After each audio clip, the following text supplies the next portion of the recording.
Sir गाडी घेण्याचा विचार आहे, 20 लाखाचं बजेट आहे, घेऊन टाकू का? थांब, गाडी घेण्याऐवजी मी तुला एक गुंतवणुकीचा ऑप्शन सांगतो. जर तू 10 लाख रुपये इन्व्हेस्ट करतो 12% रिटर्न्स प्रमाणे, लमसम मध्ये 15 वर्षात ती अमाऊंट 54 लाख रुपये होतात. तू 20 लाखाची गाडी घ्यायचा विचार करत आहे, तेच 20 लाख रुपये जर तू म्युच्युअल फंड मध्ये लमसम मध्ये इन्व्हेस्ट केले तर 12% रिटर्न्स प्रमाणे 15 वर्षात तुझी अमाऊंट 1 करोड होते. मला तर ही म्युच्युअल फंडची लमसम वाली पॉवर माहितच नव्हती. आता मी तुला अजून एक सांगतो, तू 20 लाखाची गाडी घ्यायचा विचार करतोय, मी तुला सांगतो जर तू 30 लाख रुपये लमसम मध्ये इन्व्हेस्टमेंट केलीस 12% रिटर्न्स प्रमाणे 15 वर्षात तीच अमाऊंट तुझी 1,54,00,000 रुपये इतकी होते.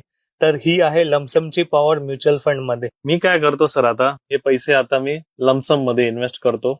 आता सध्या सेकंड हँड गाडी घेऊन टाकतो. काही वर्षांनंतर मी एक चांगली लक्झरियस गाडी घेऊन टाकल. थँक्यू सर, तुम्ही मला एक छान सल्ला दिल्याबद्दल. जर तुम्हालाही म्युच्युअल फंड मध्ये गुंतवणूक करायची असेल तर आजच आमच्याशी संपर्क करा आणि अशाच एज्युकेशनल व्हिडिओसाठी आजच आमच्या पेजला फॉलो करा. थँक्यू.